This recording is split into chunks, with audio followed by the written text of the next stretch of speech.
বর্তমানে ইন্টারনেট চালান কিন্তু এদের দুজনকে চিনেন না এমন মানুষ খুঁজে পাওয়া যাবে না বললে চলে।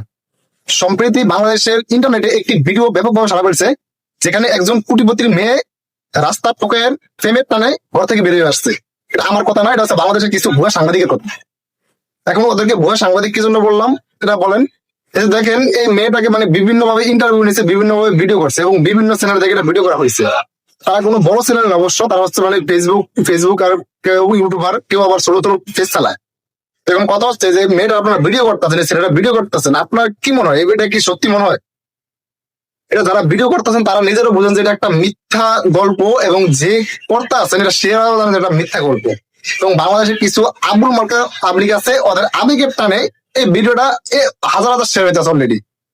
এখন কথা হচ্ছে আপনারা অনেকেই দেখেছেন দিবাগত যারা যতদিন গেছে বাংলাদেশের যতগুলা খবর বাংলাদেশে ভাইরাল হয়েছে এবং আবেগের খবর যতগুলোই ভাইরাল হয়েছে, বেশিরভাগ প্রায় 99% খবরই হচ্ছে জাস্ট ভুয়া খবর ছিল এবং পরবর্তীতে পাবলিকরা জানতে পারে।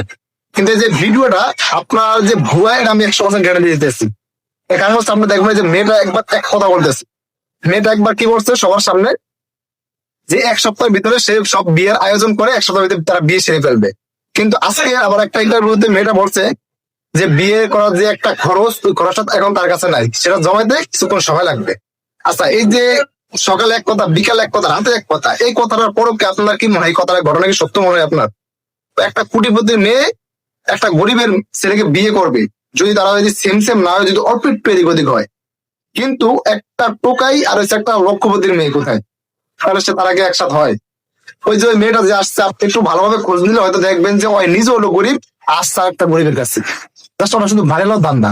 আপনি জাস্ট মিলে দেখেন, হয়তো আজকে না হোক আর 1 মাস পর এটা মিলে দেখবেন, এবং যদি রাইট না হয় পরবর্তী আমাকে দেখেন, এবং পরবর্তী আমাকে দুইটা কথা বললেন।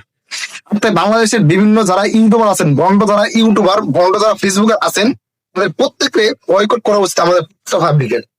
এবং যারা যারা বাংলাদেশে ভুয়া ইউটিউবার আছেন তাদের বিরুদ্ধে আইনি একটা পদক্ষেপ নেওয়া অত্যন্ত জরুরি, যেহেতু বর্তমানে এসব ভুয়া ফেক নিউজ গুলা বর্তমানে জাস্ট পাবলিকের মাথা খাচ্ছে জাস্ট, এবং অনেকটা সমস্যা বর্তমানে বাংলাদেশ। তাই প্রতিটা পাবলিকের কাছে বিশেষ করে রিকোয়েস্ট রাখবো, আপনারা সত্যকে সত্য এবং মিথ্যাকে মিথ্যা আগে যাচাই করে তাহলে আপনারা একটা ভিডিও শেয়ার দেন, কারণ আপনার একটা ভিডিও শেয়ারই হতে পারে অনেক কিছু ভবিষ্যতে। তাই আপনাদের প্রতি বিশেষ রিকোয়েস্ট রাখবো, আপনারা দয়া করে উল্টা পাল্টা ভিডিও সম্বন্ধে না জেনে, না শুনে, ভালোভাবে না জেনে একটা ভিডিও শেয়ার দিবেন না, এবং একটা বড়তে কোনো লাইক দিবেন না। এটা আপনার প্রতি রিকোয়েস্ট।